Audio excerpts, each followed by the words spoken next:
Good morning, everyone. It's good to see some folks and see some names on the screen. We'll probably have a few more cycling in, I suspect, but welcome to Friday. And we've got a couple guests with us today, and um, really not too much in terms of announcements. Honestly, want to give a reminder that reporting is going to be coming up in the new year. So make sure your tracking pieces are in place for that. And we'll send out a reminder with that link in the new year. And otherwise, just a reminder to take care of yourselves in this busy, busy season. Abby was telling us about their tree lighting down in Heart of Biddeford. And I know, Dave, you had a successful but whirlwind of a winter event. Um, and looks like Amy is in from Westbrook. No problem, Amy. Thanks for being with us. And we're going to have some time at the end. So if there are any topics folks want to bring up, feel free to bring them up after our presentation here. But otherwise, I'm going to turn it to Anne so she can properly introduce you, Carol Ann, and then you can introduce Jeff. Great. Well, Carol Ann and Jeff, just so you know, communities that are here, I see Biddeford, Rockland, Gardner, Westbrook, Terry Ann Holden from Department of Economic and Community Development, who's on our advisory council, Skowhegan and Ellsworth, who are here in the room right now. Yeah, to introduce Carol Ann, I just think it's very funny to think back to where I first met her so many years ago. Carol Ann was a whitewater rafting guide, right? At with Matt Polstein at the Forks, I think is probably where I first met you. And then have worked with her on and off over the years while she was at the Office of Tourism and now being the director of the Office of Outdoor Recreation.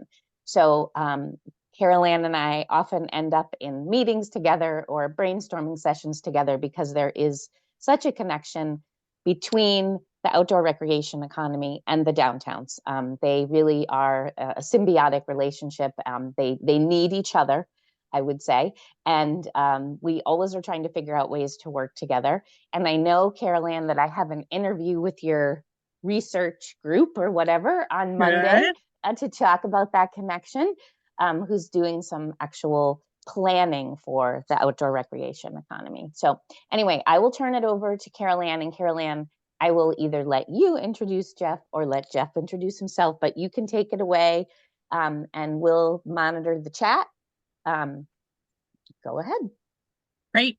Anne, thank you so much. And I will let Jeff introduce himself, but very quickly, I will give a bit of a preface to this presentation is that this grant program is still not been approved. So in a way, we're really showing you folks you're the first people to kind of see an outline of this. And I think if anything, I'm so thankful to have Jeff on board. So Jeff joined the Office of Outdoor Recreation in the beginning of November, which doubled our capacity. So we went from a 1 to a 2-person office, which is incredibly exciting.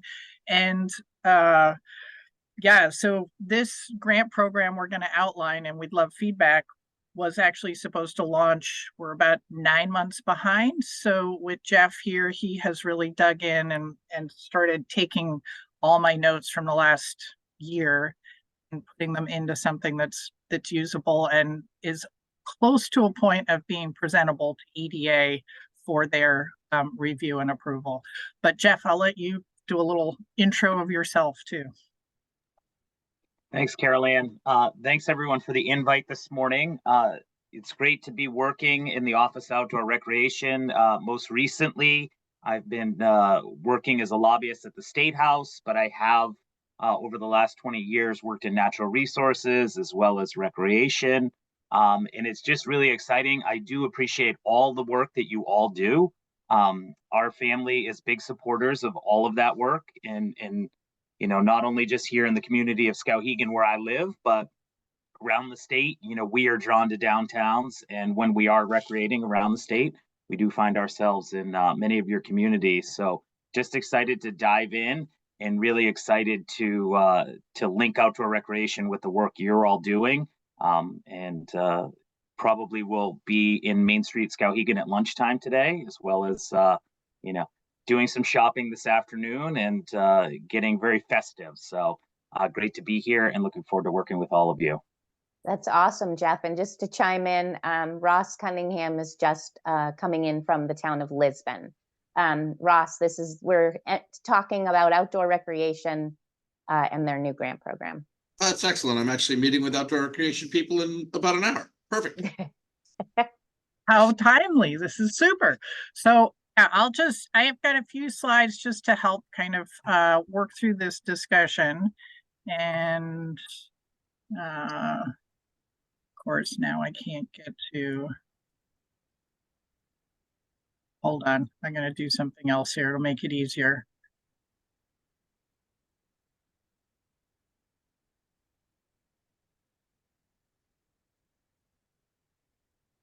Da, da, da, da. Wow, all kinds of things are happening. Hold on just a moment. I've now got multiple screens going and I thought I had fixed that, so my apologies. Get rid of that.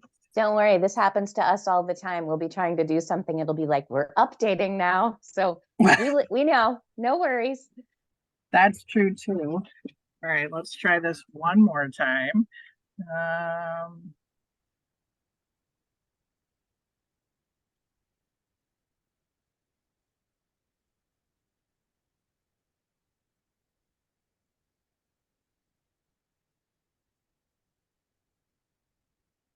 All right, can everybody finally see that after all of that back and forth?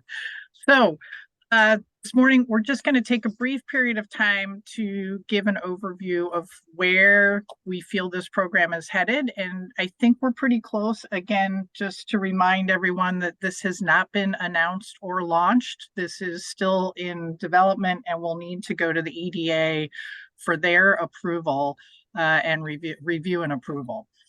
So very quickly, the source of funding for this program is the EDA Travel, Tourism, and Outdoor Recreation state grants. Every state in the nation received funding from the EDA to help support recovery of travel, tourism, and outdoor recreation as a result of the pandemic. And so the core themes for their program, you can see here, equitably supporting local communities, small business growth, and then building a resilient travel tourism industry, although they do specifically call out outdoor recreation as well. Types of projects that they've funded to date in those grants, the different states, and also competitive grants. And Christina, congratulations. I think Skowhegan was a recipient of one of the competitive grants, but they're looking at workforce training, new constructions or upgrades, marketing and promotion, planning, and then community and business technical assistance. So what we have been looking at, primarily thinking about the core themes for us really, it was about originally in our proposal to EDA, improvements to existing outdoor recreation assets. And I will say, because we are running about 9 months behind, they have told us that we cannot fund construction simply because of the timeline that is remaining on this program. So that unfortunately is not going to be a piece of it. But increased access to outdoor recreation assets in underserved communities, enhanced connectivity to downtowns and main streets, and then increased programming and outdoor learning opportunities. And I think all of those things can still be done without physical construction projects. So as we've thought through this, and Jeff has really pulled this all together, these are the proposed projects that we're going to put forward to EDA for review. And I think, as we look through these, some of these have been in discussion with a number of different people, Anne being one, other Main Street folks that I know. We've had discussions with Bureau of Parks and Lands and places where there are gaps in the Land and Water Conservation Fund projects and also in the recreational trails projects. And I would say bullet 2 comes up most frequently, which is design, planning and engineering studies, environmental studies. So funding to support that kind of pre-work for many of those applications for big projects. The enhanced wayfinding we hear about constantly, and I think, you know, the Office of Tourism has got another round coming, so I want to make sure that Hannah and I coordinate and we don't overlap, but this has come up again and again when I speak with different trail organizations and community folks in outdoor recreation. The asset mapping, inventories and assessments. I actually heard that, Anne and Sylvie, at the last session that was in person in Gardner, that's a big piece, that there's limited sources of funding for those types of projects ahead of a big planning project. And then the other piece we get asked about a lot is sort of the economic impact feasibility participation studies. Like how do we as a organization know what our impact is? Often trail organizations is where that request comes from, but that was something. Technical assistance to outdoor recreation, small businesses and entrepreneurs. And, you know, that could be training, marketing training, that could be, you know, how to grow your business. It could be, you know, someone like a Dirigo Labs, an incubator accelerator program could apply to bring in a cohort of outdoor recreation businesses. But that's pretty broad.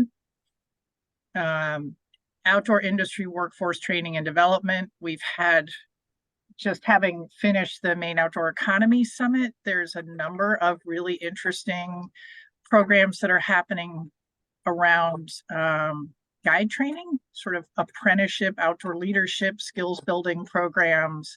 And then there's a number of different pieces in here that could work for, again, none of these eligible organizations cannot be private sector for-profit as in any of these things. So this would be sort of a nonprofit organization or NGO working with private sector for-profit businesses, but we couldn't move funding directly to private sector for-profit.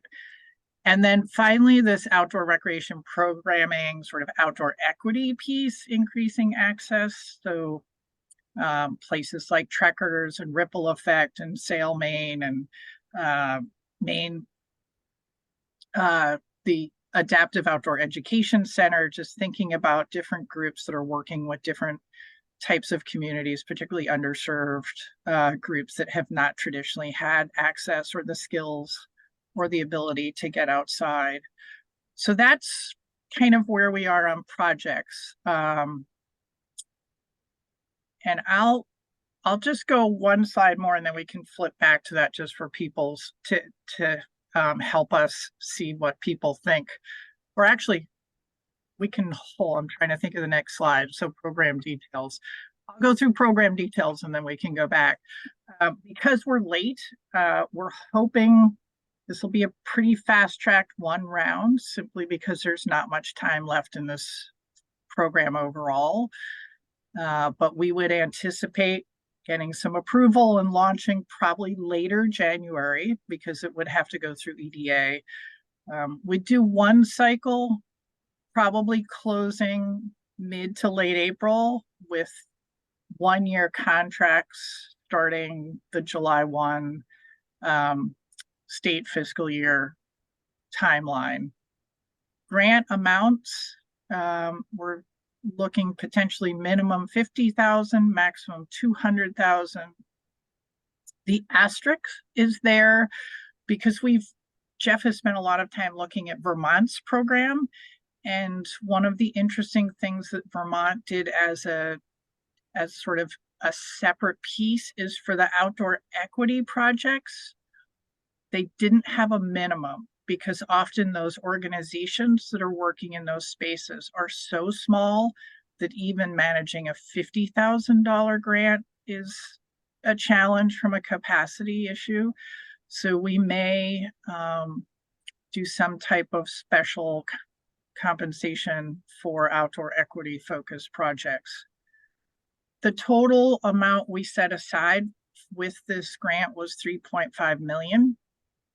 So however that works, we haven't thought, to say that there'd be $650,000 for 200,000. I think we're just going to keep that open. And as we go through the review process, it may be that we might not be able to fund the full amount of a request, but we'll try and see what it looks like. There will not be a requirement for match because there's no match requirement for us for this program. So I think that'll be a nice, uniquely positioned opportunity as well. So that's, I don't think was all next steps, which I've kind of gone through. So, we've got to finalize this, submit for approval, put something up onto a website. Possibly it will be the Office of Tourism website. It's a little bit more robust than my single page. On the state site, we'll schedule webinars, certainly work to promote those webinars and the program through, partners like Maine Downtown Center and many others, so that people are well aware of where we are. I would love to just sort of hear what people are thinking potentially around the eligible projects, because we're obviously still open for opportunity to tweak these. And that's my presentation. That was kind of where we are at this point. And again, and Sylvie, we've really got to dig in and pull together the full program. I think it's great. Ross has a question. So you mentioned access. One of the things we're struggling with is we've got a new waterfront space that we're using for outdoor events, concerts, that kind of thing. The intersection from that space to our primary downtown is absolutely horrible, and it needs a total rework. It's a state road. What it really needs is a right-hand turn lane. I mean, it's a big project. I didn't know if you felt like any funding could come from this to contribute towards that, or if you felt like that was all DOT and you had to keep your fingers out of it. That's a really good question. I'm not worried about working with DOT. We work with them a lot on various things. So that's fine. I think, again, that sort of restriction on not being able to use these funds for construction, but if there needs to be planning or engineering studies, anything of that type, Ross, to help sort of push DOT or have something to give to DOT that's helpful in having them understand the importance of putting that right-hand turn lane in. I mean, it might be an impact study around the events that you're doing that could potentially also help, but I think that's where this type of funding would get you to that point, but we wouldn't be able to do actual construction. Okay, great. Thank you. Yep. Carol Ann, just to, I don't know, give another level of question specifically in Lisbon, the waterfront park obviously is relatively new. And Ross, is there a trail system that kind of leads, right? I'm trying to connect it very directly to outdoor recreation, just to make sure that it's in line with that. Right. Piece. I mean, there definitely is a trail system. We're actually in the middle of a RUAC to change some railroad line to trail, but that'll be a 3-year process. So it may or may not fit this, but there is definitely a trail system that tangentially connects right now and will be better in the future. Yeah, I think I'm on that RUAC actually. So sorry about that. Thanks. No, that's okay. But the other piece, and thank you for that kind of connector, but I will say, because this is broadly inside the funding that was travel, tourism, and outdoor recreation, it can expand sort of that definition to include any type of help with visitation or so. Right. I'm trying to focus it on outdoor recreation because the Office of Tourism has programs specifically to sort of marketing and visitor attraction.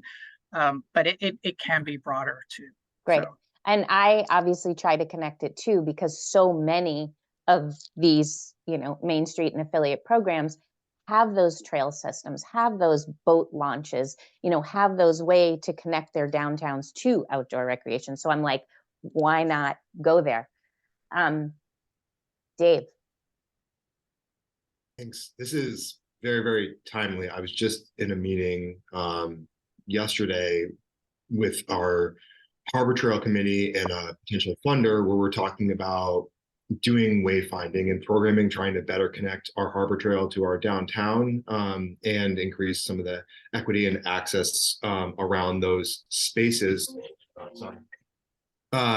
One of the things that came up though in conversation was trying to leverage like location data, like something like a Placer AI, to show that the investment is working within our kind of target audience. And so I'm wondering, would purchasing like again like a subscription to like a Placer AI, so that way we could run some of those targeted analytics to demonstrate the efficacy of the equity and access programming, be an allowable expense potentially for this program?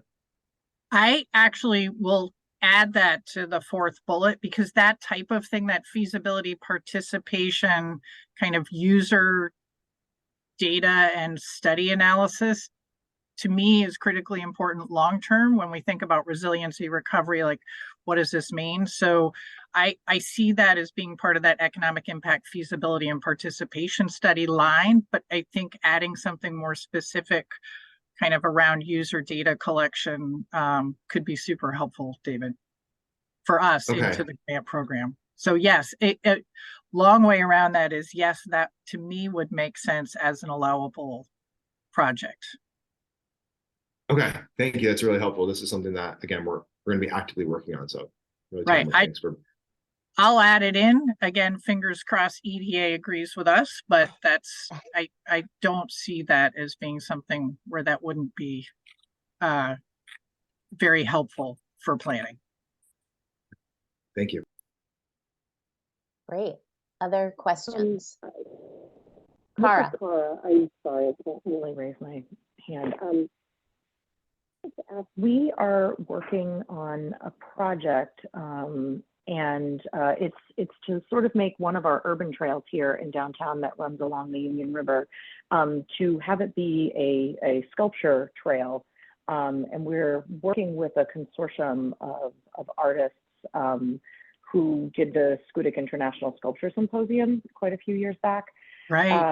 And I wanted to find out if something like 5 sculptures along the Union River, just speaking about that small part, because it's a much larger project than that. And I understand the concept of the planning stuff, but are features that might be around or on a trail considered construction if they're created off-site, they're being purchased and then placed? That's a really interesting question, and I'm not sure I can answer that directly, but I'm going to include something when we send this to EDA, because again, to me, that has really strong implications all the way around. So you're supporting local artists, you're, you know, creating an outdoor space that's unique and interesting. So if I were EDA, I'd think that would be a great use of funds, but I will add it in and see where it goes. Thank you. Thank you. Thanks, Cara. I also just want to say one other thing. I always say this, but the value of this group and the connections, I'm so grateful. We got a huge rejection letter for this project last night, and then today I'm on here. So again, timely topic. And I'm incredibly grateful for being the first people that this is rolled out on. So thank you all. You're welcome. But again, just full fair disclosure, it's not rolled out. This is just kind of, what do you guys work think? in progress. So, yeah, you guys are a sounding board. Work in progress. Yeah. And that I appreciate. Yeah. Okay. Thanks, Cara. Other questions? We've got a question from Amy in the chat that said, can this be used for creating / wayfinding water trails or purchasing items to facilitate that, kayaks, etc.? My interpretation of enhanced wayfinding, I would say yes to that. Yes, it's not specifically on, on land. It's just any type of trail signage that's helpful, that enhances the user experience. And Great. the And then what about wayfinding, that? oh, Oh, go sorry. ahead, Sylvie.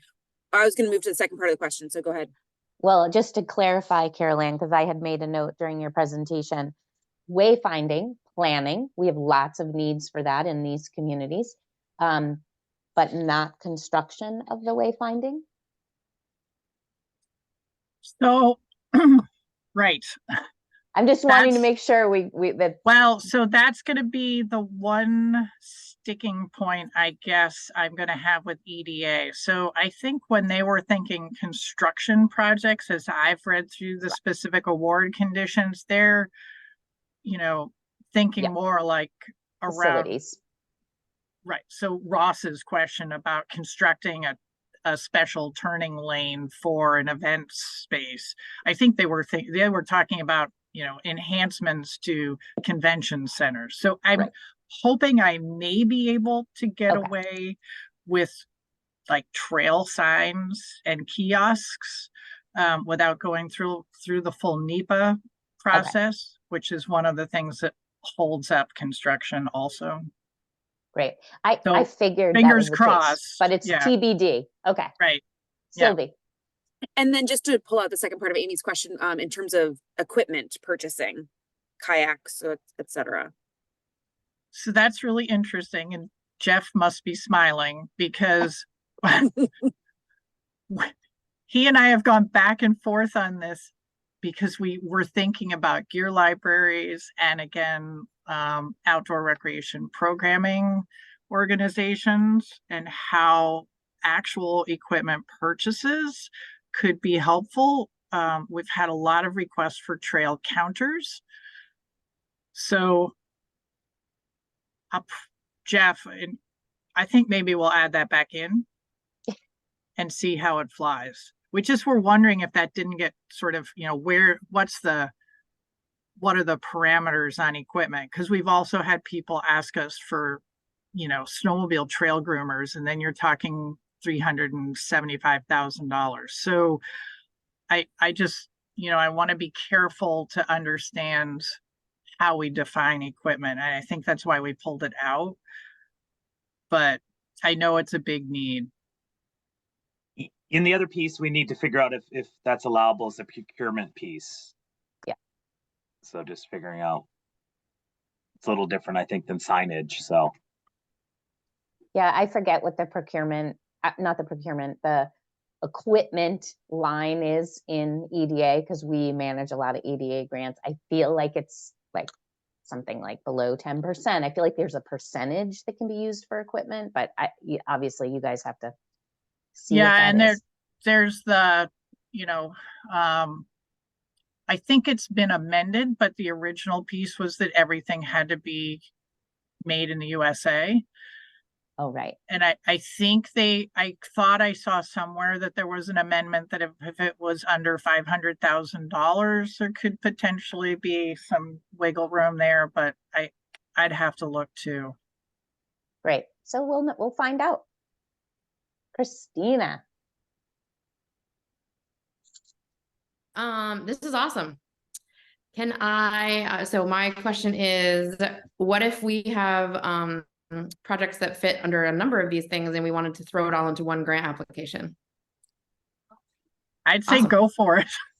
I mean, I Okay. think one of the things we're hoping is that people do think, this is a single opportunity. So I'm thinking take advantage of it. Jeff and I have talked about this, can there be kind of a consortium of applicants if they're looking at the 200,000, if they don't have anything that reaches that mark, could it be 2-3 towns or something if there's sort of a collective approach to it? So yeah, I think more than anything, the important piece is getting the money on the ground and put to work. And so I'm not seeing that it has to be just one of the bullets only. Cool. Great. Melissa. Yeah, this is really great. I just want to throw another consideration for equipment. We're looking into kayak lockers. And we could maybe throw in some programming with that, or another a model to do it is that you know, the city can receive you know, some income from the rental fees, but we could also subsidize it so that it's more affordable, or things like that. So anyway, just purchasing the, you know, or getting the equipment is our hurdle right now. But then beyond that, I have 1,000 ideas for improvements to our waterfront park. But most critical is that we have some infrastructure issues. So our piers, our boardwalk is at risk. It's got many issues, and so we're gonna need some like engineering or some real studies to figure out how to fix it. So that's what I'm thinking I would really want to go for on this. And then there are other things like we'd love to put in like an outdoor stage. And so this is where I'm really thinking like there are multiple avenues here for us to be thinking about.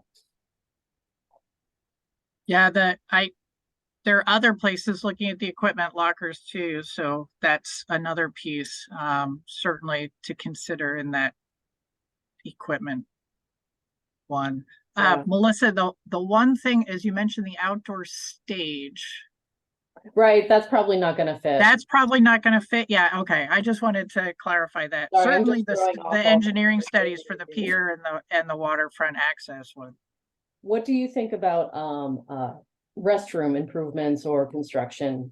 Because that there are some trails that connect to the waterfront. And it is, you know, it is a boating facility too. So is that recreation? Yeah, so critical infrastructure, the amenity piece of that. I don't think I'm not sure we'd be able to squeeze that into this, considering the construction, even on a renovation kind of piece. Still got to get a contractor. You still need the permits. I'm just afraid that ADA will But probably the tell me plans and that's specs, would that too. for Yeah, no, improved? absolutely. Yep. Okay, Yeah. okay. So plans and a lot specs, of planning. yes, construction, no. What'd you say, Melissa? I need a lot of planning. So, Well, and so Melissa, we've heard that. I mean, Anne has told me that repeatedly over the years, actually, and it's such a difficult thing to find funding for specifically in many cases. So that was where this sort of got turned once EDA told me I was too late to do construction. Plans and specs plant the seeds, so it's important for the community, and to me, I mean, it builds the outdoor recreation economy when you're investing in like in the engineering plans for the piers of the dock and all that, so. Well, So- oh, sorry. Oh, I just had a quick question for Melissa and follow up in regards to the dock situation. Is that because of the fluctuation in water there and what happened last year? it's actually, they were damaged from ice flows Okay. initially. And then I guess there's some raw issues with the boardwalk and things like that. So it's just it's a domino effect of failures. Yeah, I was trying to think of that high water event that we had last year that after, you know, much later than normal and seeing the dock situation there was pretty wild. So I was Yeah. just thinking about other, you know, opportunities for communities and sort of, you know, hardening those types of setups. Yeah, definitely. I think that whatever pier system they used or pylons or whatever wasn't the best, and maybe there's new options or better options. And so I think that we really need to figure out what's the best way to manage a waterfront that floods as much as 4+ feet often enough. Yeah, thank you. And just going back to your planning piece too, like I think about oh, oops, no lights. So At got least you have had internet. trouble screen sharing. Now I'm in the dark. So I think about like Kingdom Trails and Burke, you know, they're working with the SE group on a full sort of reconstruction of downtown planning for flow, because they get so overwhelmed at certain points in time, and looking at where a welcome center would go and how to get people into the Yeah. businesses more easily on bike or by car. So yeah, I mean, I think, and having met with North Star at the Gardner event too, I think, you know, there's some interesting opportunities all the way around with groups like that. that are doing consulting, so. Yeah, I mean, I think there's ways for that kind of community-wide planning, just like you're saying, that supports many pieces from transportation to access to, lockers for kayaks. So yeah. Right. Yeah. Big picture kind of stuff. Yeah. Exactly. Great opportunity for that. So you said no match is required, but my question is match considered positive or seen as like, oh, that's a great thing. This is this community is bringing match or leveraging other funds? That's something I hadn't considered. So that's an interesting way to look at it. I think, certainly we would, as part of the application, require letters of support. I think showing match, certainly to your point, is proof that there's strong, that the project is strong and that it will be completed. So Jeff, we can talk about that and consider that as something. But yeah, we would certainly want letters of support as well. Okay.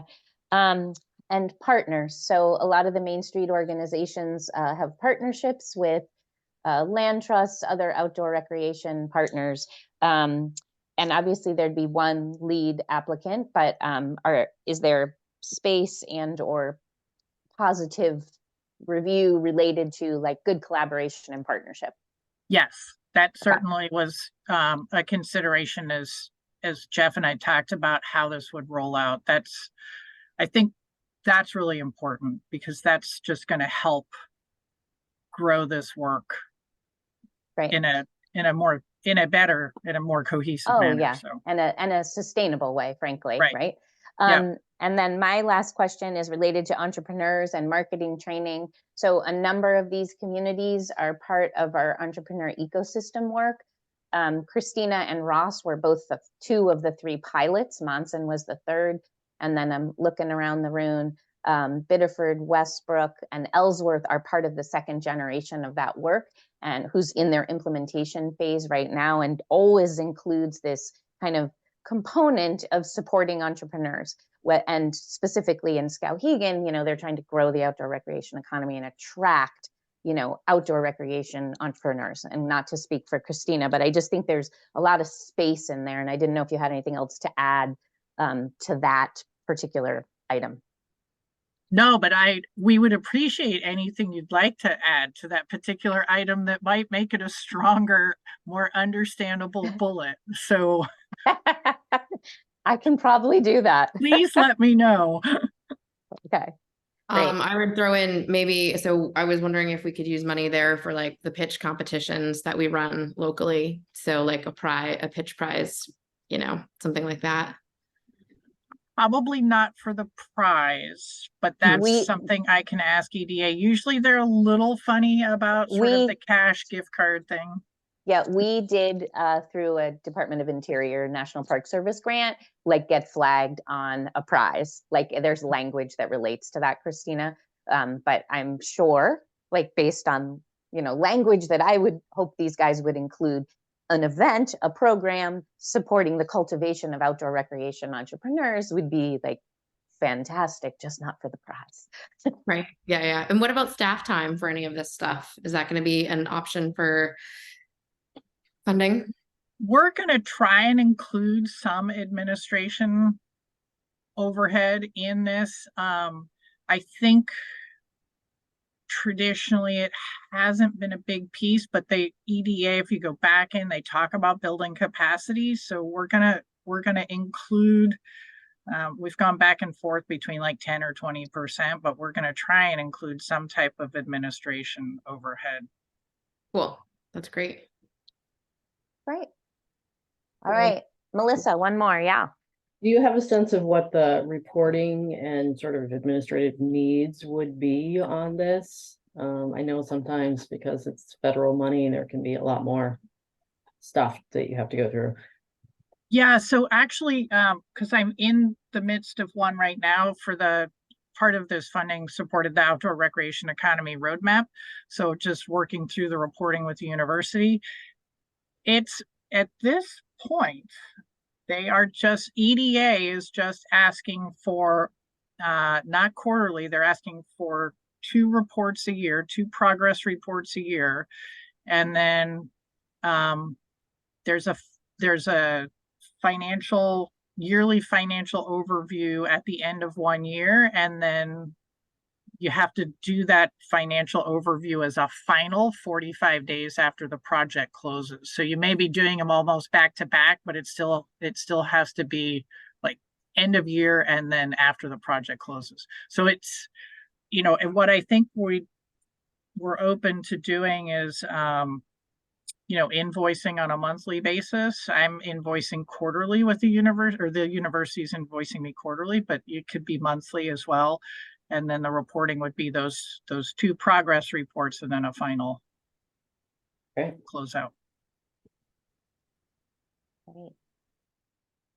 All right, I think we're gonna let Jeff and Carol Ann go and take a few minutes for Sylvie to facilitate whatever you guys want to talk about. Thank you both for coming. Thank you. These were really helpful questions also to just work through this. And I would say most everybody knows how to get in touch with us, but I had we'll make sure in the follow-up to send your contact information so everybody has it. Because we're really open still to ideas. So any thoughts would be greatly appreciated. That's great. And again, this hasn't launched, so we don't even know yet. We're out there, hoping with fingers crossed. It's getting close. Yeah, it's getting close and super exciting. For that reason, would you be comfortable with sharing out the slides? There's obviously folks who weren't here today, so we'll send out the recording. And I could include your slides, but if you're like not comfortable with that, that's okay. Sylvie, let me think about that. I mean, of course. At some point, I don't think it matters, but let me just think on it and I'll get the deck to you. Maybe keeping it in the recording is the safest way, so they're hearing all the disclaimers, and then again we'll include both of your contact information. Yeah, I think so. That might be great to start. Yeah. Once we feel a little more confident that we're on the right track and things are going to move, we'll put together a full deck and have it available. Of course. Awesome. Thank you both so much. Thank you so much, everybody. Jeff, have a great weekend. Thank you both. Bye. Bye. Great. And so our group has dwindled a bit here. I know folks had some different appointments and such that they had given us a heads up on, but are there any questions that you all have on a similar or completely different topic?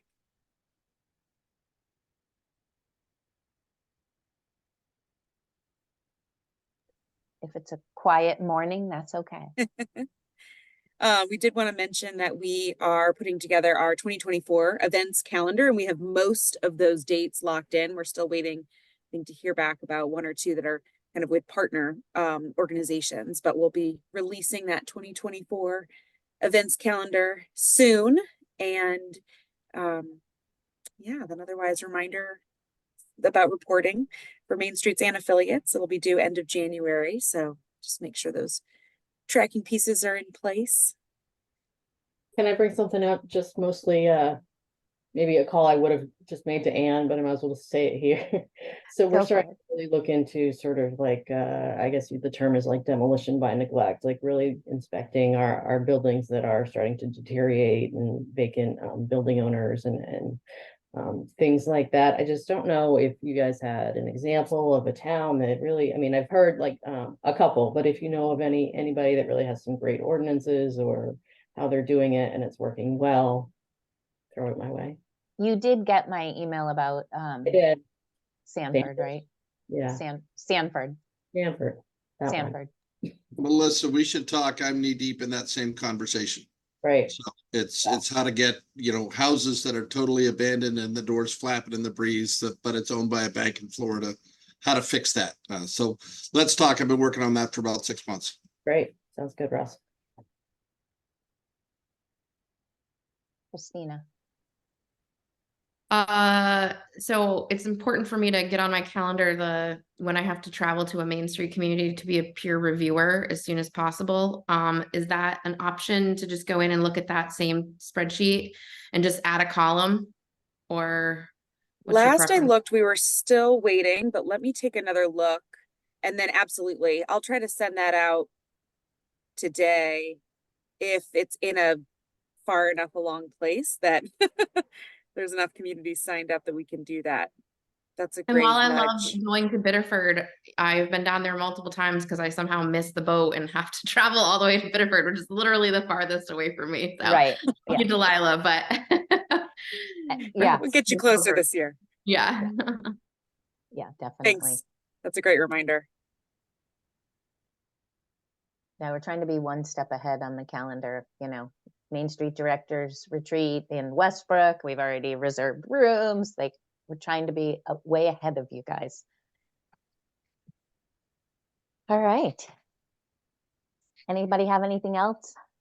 Abby, Amy, Cara, who we don't see you, but if you need something, take yourself off mute. And Terry Ann, nice to see you. And as always. All right. You guys can go. Head on your merry way. Have And a great weekend, everybody. Thank you. Great to see you all. Take Have a great care. Friday. Bye.